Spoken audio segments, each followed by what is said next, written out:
um nome dele é Michael Prince e o outro é James Casbolt. E esse cara dizia que ele, quando criança, ele era um órfão. E muitas vezes eles pegam órfão para fazer experimentos, né? Aquelas histórias, né? Se a gente vê X-Men, a gente sabe como é que é, né? X-Men, essas histórias todas de super-herói, é tudo com órfão, né? Eles pegaram esse cara como órfão no Canadá e ele passou por um treinamento de super soldados, para ele virar um super soldado. E é claro que, assim como na história do Robert Duncan O'Finian, que é aquele cara que diz que é o Jason Bourne original, sim, até processou lá falando que é plagiar a história dele, perdeu o processo, né? Mas o James Casbolt, ele diz que o treinamento envolvia tortura, desenvolvimento de personalidades alternativas, né? Transtorno dissociativo de personalidade, implantes também pelo corpo, e envolvia também magia, ocultismo, né? Bruxaria e tal, como se assim, se o cara incorporasse a entidade e saísse e ficasse com a força descomunal. A gente olha e fala assim, cara, a chance de isso ser mentira e ele ter um problema psiquiátrico e ter inventado isso tudo é muito grande. O problema é que o cara mostrava várias fotos e imagens dele sendo do alto escalão do exército canadense. Isso atrapalha um pouco, né, a ideia de que é tudo mentira. E ele casou com uma mulher da família Rothschild, que é a elite completa global, né? Só que aí houve algum problema, ele se separou dessa mulher Rothschild e aí ele foi preso por stalking, tá stalkeando ela, né? Acabou sendo preso. Mas assim, é um cara que conta histórias estranhíssimas, mas ele tem uma história de circular no alto escalão do poder. Ele conta uma história curiosíssima, que ele foi designado para eliminar um cara do alto escalão dessas famílias poderosas lá em Nova York. Pô, cara, não é esse cara não. Quer dizer, cara, pode até ser ele, mas se foi ele tá carcomido. Vê se tem, bota no YouTube, que tem umas fotinhas dele mais novo. Pode ser ele, né, mas... Então ele saiu da prisão destruído. Porque é um cara pintoso, fortão, grande, né? Inclusive teve gente que já viu ele meio que se transformando nessas outras personalidades, diz que ele cresce. Nossa. Que ele aumenta de tamanho e fica mais forte. Que nem o filme lá, o Fragmentado? O Fragmentado. E aí os caras fecharam a porta com aquelas trancas, né, que tem um hotel assim, que sei. E falou que o cara com a mão arrancou aquilo tudo, né? Tem caras que dão entrevista falando que viram ele fazendo isso. Esse é ele. Ele é grande. O cara é grandão. James Casbolt, né? Ou Michael Prince. O cara tem 2 nomes diferentes. Esse cara diz que Joseph Mengele estaria vivo ainda. Ele falou isso já tem uns 15 anos, né? Talvez ele tenha morrido.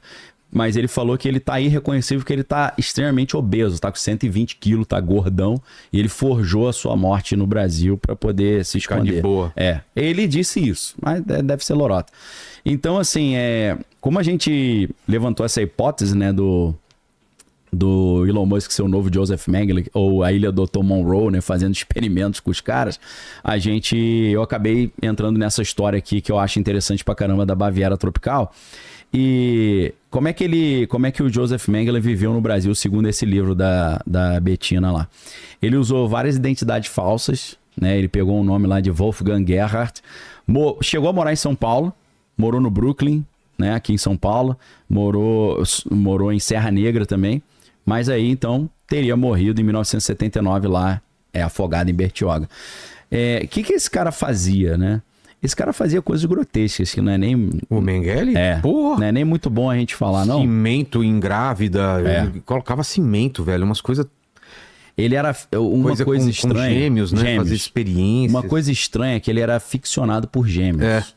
Então, o que ele fazia? Ele, às vezes, fazia experimentos com um dos gêmeos. Se o gêmeo falecia, ele matava o outro para comparar os dois mortos, um com a experiência e o outro sem a experiência.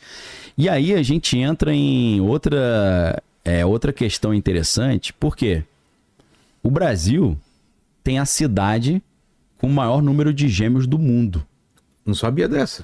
E dizem que é por causa da passagem do Joseph Mengele por lá. Qual que é a cidade? O nome da cidade é Cândido Godói, no Rio Grande do Sul.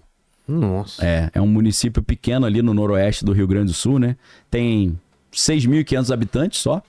É conhecido ali como a capital mundial dos gêmeos, né? Eles exploram até o turismo, né? Usando essa ideia.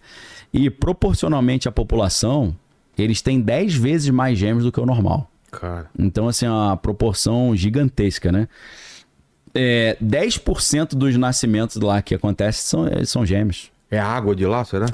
E já fizeram várias pesquisas, eles falaram que não acharam nada na água.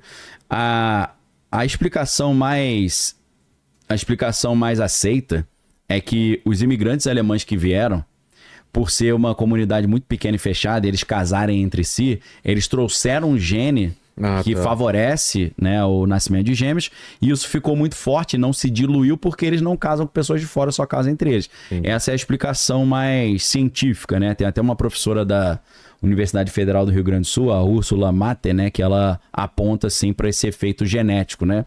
Então não tem evidência de fator ambiental, segundo a pesquisa, tipo a água milagrosa, né, do poço local. Agora, tem uma teoria muito controversa aí da passagem do Joseph Mengele, né? Tem uma hipótese que é popular e divulgada em muitos livros e documentários que sugere que o Joseph Mengele, ele teria visitado essa região nos anos 60 e ele teria chegado... Olha lá, a cidade lá. Cândido Godói. Cidade Power? Não, Pomer.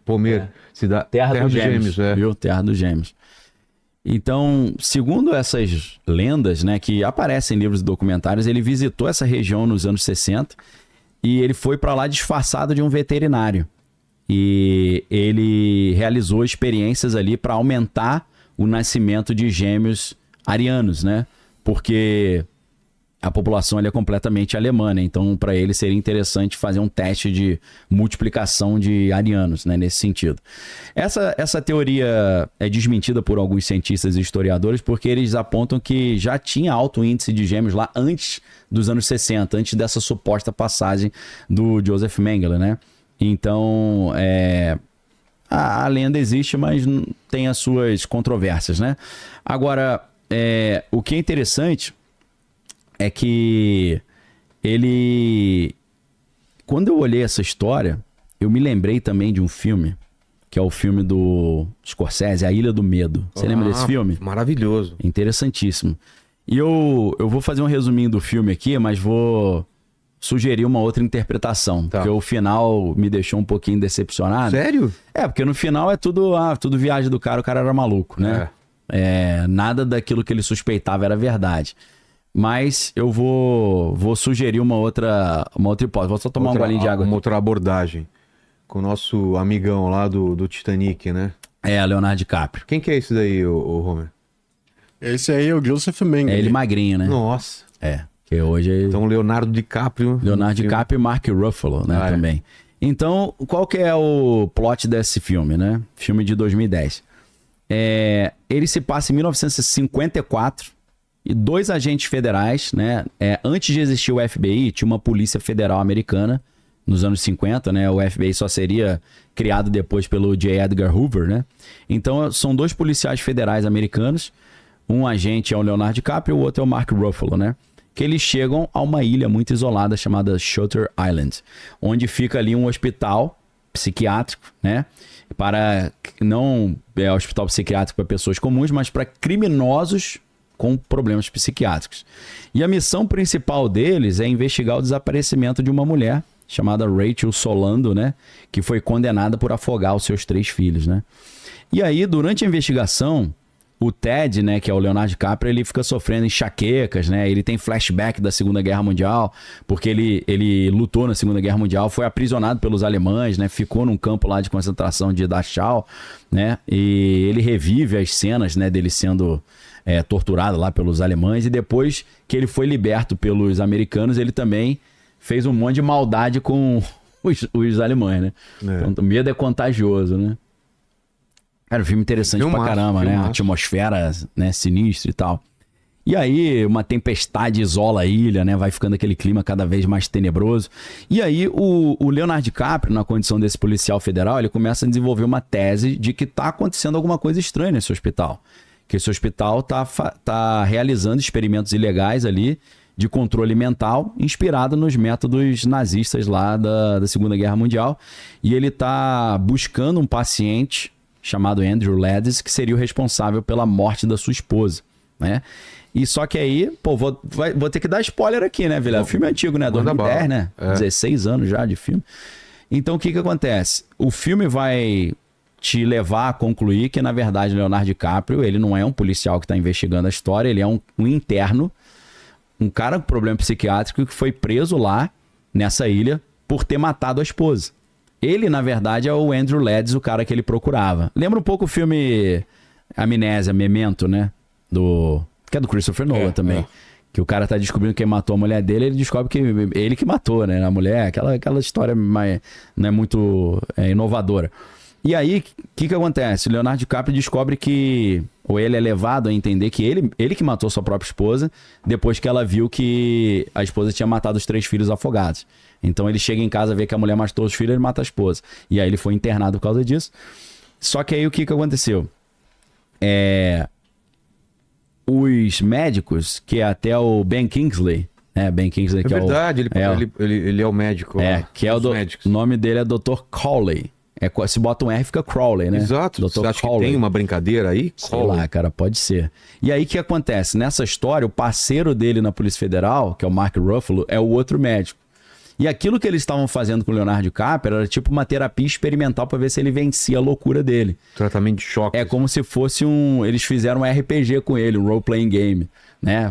Para ele aceitar a verdade de que ele foi o cara que matou a esposa. Porque a ideia é o seguinte, quando ele viu que ele matou a esposa no filme, ele criou uma identidade paralela para ele conseguir digerir isso. Ele falou, pô, cara, minha mulher matou meus filhos, eu matei minha mulher.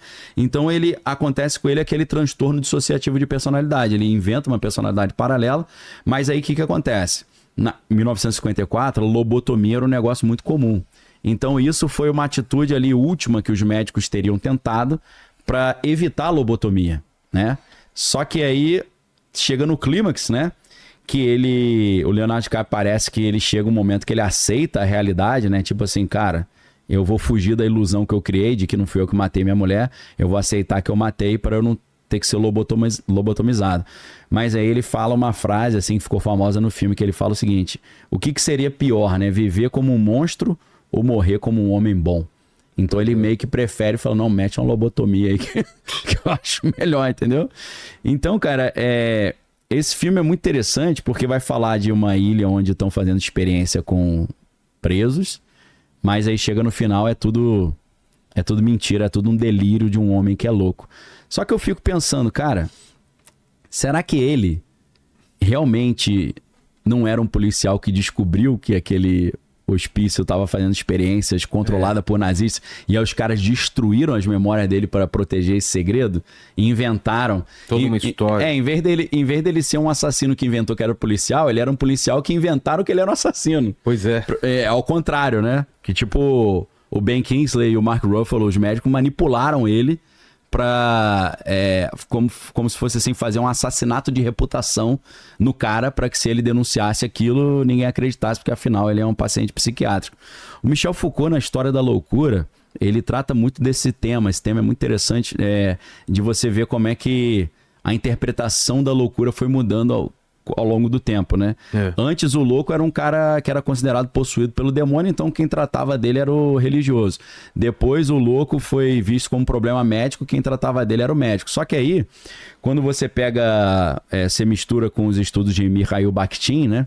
Você vai ver que na Idade Média, na Idade Moderna, muitas vezes o louco não era aquele cara que tem problema psiquiátrico, é um perigo para a sociedade, é o cara que fala o que não deve ser falado. É um cara que não se adequa ao politicamente correto. Então ele precisa ser retirado do convívio, porque ele atrapalha o bom funcionamento do status quo, do estado de coisas. Quem foi morto, mas não disse não às próprias ideias? Foi Sócrates ou foi... Qual filósofo? Sócrates. Foi Sócrates, né? Porque Sócrates foi acusado de ateísmo e de desvirtuamento dos jovens. Pois né? E aí falaram pra ele, você tem a opção do ostracismo, né? Você lembra da história do ostracismo? Eu sei o que é, mas eu não lembro da história. Então, o ostracismo é você ser mandado pra longe, né? Mas eles faziam isso escreviam o nome do cara dentro de uma ostra. É por isso que chamava ostracismo? Eram várias ostras e aí os caras votavam secretamente, aí botavam o nome ou não, aí eles contavam. E se a maioria botou o nome dele contando as ostras, ele ia pro ostracismo. Entendi, olha só. Vem disso mesmo? Vem disso. Então eles falaram pra ele, olha, você tem 2 opções, ou a gente vai te matar ou você vai embora. Renegar, né? Aí Ou ele você falou, renega tudo. Aí ele falou, rapaz, já tô meio velho já, tô afim de ir embora não, manda o veneno aí. Aí deram pra ele a cicuta, né, que é o veneno, e aí ele pediu só ele falou, dá R$100 ali pro Joãozinho que eu tô devendo pra ele dar uma galinha que eu comprei dele, não paguei. Aí ele morre, né, ele preferiu morrer a renegar suas ideias, né. Então, quando a gente pensa essa história da loucura, isso é muito interessante, porque a história da loucura, Michel Foucault vai mostrar que muitas vezes o louco é aquele cara que deve ser retirado da sociedade porque ele tá falando coisas incômodas. Né, não? Hoje, com esse negócio de cultura do cancelamento, nessas histórias todas, isso é uma espécie também de uma sociedade punitiva, né, que tira de cena quem não fala aquilo que deve ser falado. Então, essa é a minha outra interpretação desse filme. Agora... Interessante, cara. E esse final ia ter um plot twist do plot twist, né, se fosse. Seria assim. 2. Porque é um final interessante você descobrir que eles estão fazendo um tratamento experimental com o Leonardo DiCaprio, né? Um RPG. RPG antes de Dungeons and Dragons, né? Antigão, 1900... Parece muito com o episódio do Black Mirror, lembra? Da mulher? Qual? Da mulher que tá sendo perseguida, tá todo mundo filmando ela com o celular. Esse episódio é devastador, cara. Qual? Tem uma mulher Continua aí que ela acorda... Esqueci desse. Ela acorda... Você assistiu esse, Homer? Ela acorda, começa a ser perseguida, tem um pessoal sempre atrás dela e as pessoas comuns com o celular. E ela, para com isso. E gente atrás dela com arma, não sei o quê. E ela fugindo, e o público, em vez de ajudar ela, ficava só filmando. Até que ela chega até o final e ela lembra que ela matou os filhos a condenação dela é ficar apagando e lembrando, apagando a memória e lembrando. Então ela acorda todo dia. É um parque que você vai e fica observando essa punição aos esses condenados de crimes absurdos. Sinistro. E aí quando ela se dá conta, aí ela é julgada, e aí apagam a memória e no outro dia vai acontecer a mesma coisa, cara. É como se fosse aquela condenação do Sísifo, né? E aí... Tem que ficar empurrando a pedra. E aí esse público, que é uma brincadeira com rede social, vai lá com família pra ficar assistindo essa mulher fugindo. A galera já sabe que ela é assassina, mas ela não sabe. É uma programação de lazer dos caras. É um reality show que tem todo dia os mesmos assassinos. Entendi. Parece um pouco show de Truman da vida ali. Do mal, né? Do mal, grotesco. É claro que esse filme vai lembrar um pouquinho o Brilho Eterno de uma Mente Sem Lembrança, né? Essa questão de apagamento de memória. Total Recall, que é o Vingador do Futuro. E Vanilla Sky também, né? Vanilla Sky fica Vanilla aí. Sky é isso, né? O cara, ele sofre um acidente, fica com a face toda destruída. Aí ele pede pra ser congelado pra quando a ciência tiver um jeito de consertar a vida dele. Ele é muito rico, né? Aí ele fica vivendo um sonho contínuo lá, até que vão dando sinais que é a hora dele escolher. Você quer... A ciência agora tá evoluindo. Você quer continuar dormindo ou quer fazer a cirurgia, né? Ele toma essa decisão no final, né? Sim. Vanilla Sky. Que é baseado num filme espanhol. Abra sus Ojos, né? Abra sus Ojos. Que é acho que é Alejandra Amenábar, um negócio assim. É Alejandro alguma coisa, o diretor. Vanilla Sky. Filmaço, cara, filmaço. Então, já contei essa história aqui, né? O diretor do Vanilla Sky é o Cameron Crowe. E, inclusive, tem a Cameron Diaz, né, no filme. No filme, E o Cameron Crowe é um cara, um baita diretor. Né? Fez Quase Famosos também. Então, a história é o seguinte.